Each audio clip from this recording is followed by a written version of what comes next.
sein de nos collectivités locales, vous n'avez pas eu quand même un grand degré de cartes électorales. Je voudrais citer pour exemple la commune de Djohan-Bolt, où il y a eu plus de 1000 cartes qui n'ont pas pu être retirées dans la zone de Taoufé, ce qui constitue aussi un manquement terrible dans la participation dans certaines localités. Il regarde bien les résultats, voit qu'au niveau de Djohan-Bolt, qui est quand même une très grande agglomération, le taux de participation est autour de 35%. Maintenant, en fait, pour ce qui est des frustrations, on ne pense pas qu'il faut déplacer le problème interne de l'APR au sein de cette coalition, qui est une coalition homogène qui a travaillé en équipe pour obtenir ces résultats. Il est vrai qu'il y a une partie de l'APR qui, peut-être aux yeux de tout le monde, disent qu'il participe aux côtés du président de la République à tout ce que nous faisons. Mais tel n'est pas le cas.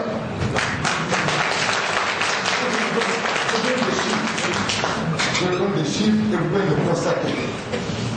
Dans la commune de Sandakan, dans la commune de Bambilor, dans la commune de Kouakou, il n'y a pas d'opposition. L'opposition, c'est la paix en elle-même.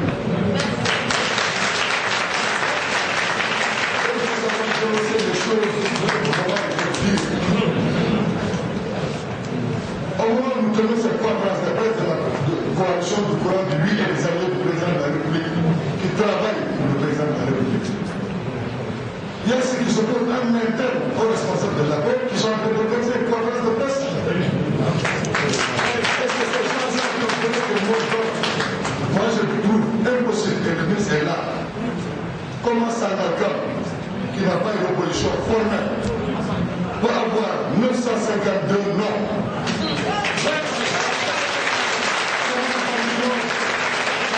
Il y a une opposition formelle.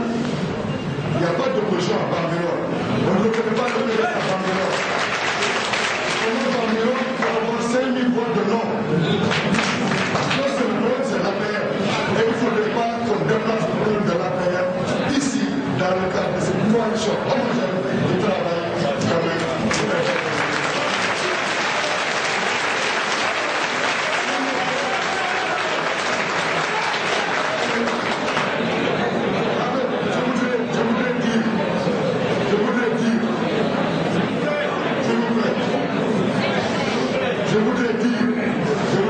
Sincèrement et clairement, au sein de cette coalition, l'ensemble des partis alliés de la mouvance présidentielle et les alliés du président de la République se sont donnés à fond pour quand même que cette victoire puisse être massive. Ça est pour le constater et remercier l'ensemble des alliés du président de la République.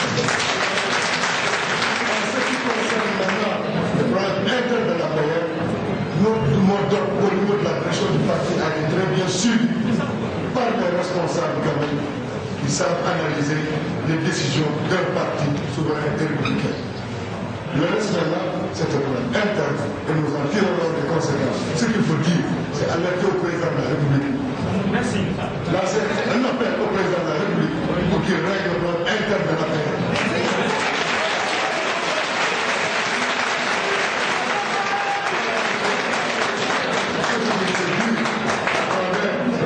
Frustration dans notre État.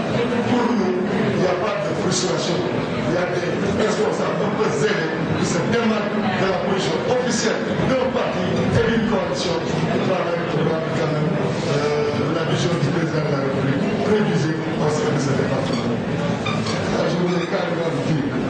Maintenant, pour ce qui est des autres questions à apporter, je pense que nous sommes dans une dynamique de travailler pour réélire le président de la République en 2019. Tout ce que vous trouvez autour de cette table, les coalitions que nous avons citées ici, au début, n'ont pas de problème en même temps. Nous travaillons en harmonie.